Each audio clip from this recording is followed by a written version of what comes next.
राधे राधे मेरी बहनों, आज मैं फिर हाजिर हूँ आपके लिए बहुत सुंदर सा एक विवाह गीत लेके। और ये गीत आपको कैसा लगेगा ये कमेंट करके ज़रूर बताना।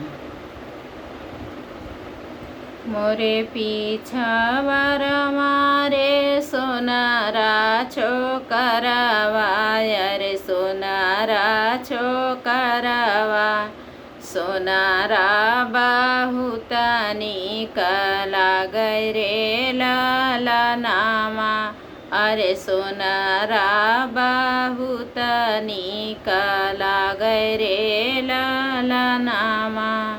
रची रची सोनारा रे टिकावा गढ़ावल, अरे टिकावा गढ़ावल, अरे मोरे मांगी देला पहिराई रे ललनामा, अरे मोरी मांगी देला पहिराई रे ललनामा।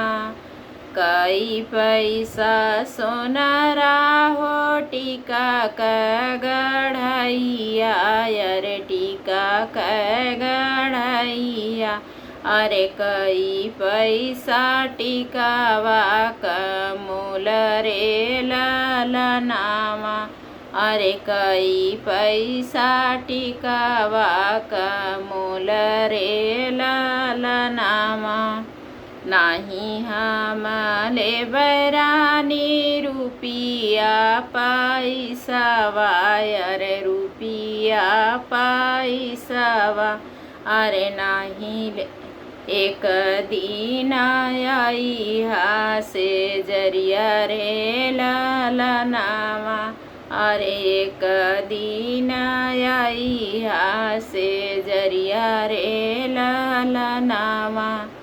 आगिया लगाई सोनारा तोहरे टिकउआ, अरे सोहरे टिकउआ, अरे बजर पड़े तोर से जरिया रे ललनामा, अरे बजर पड़े तोर से जरिया रे ललनामा। मोर तपिया हउआ चंदवा सूरुजवा, अरे चंदवा सूरुजवा, ओ नहीं से चमकली लार रे ललनामा, अरे ओ नहीं से चमकली लार रे ललनामा। कैसा लगा ये गीत कमेंट करके ज़रूर बताना।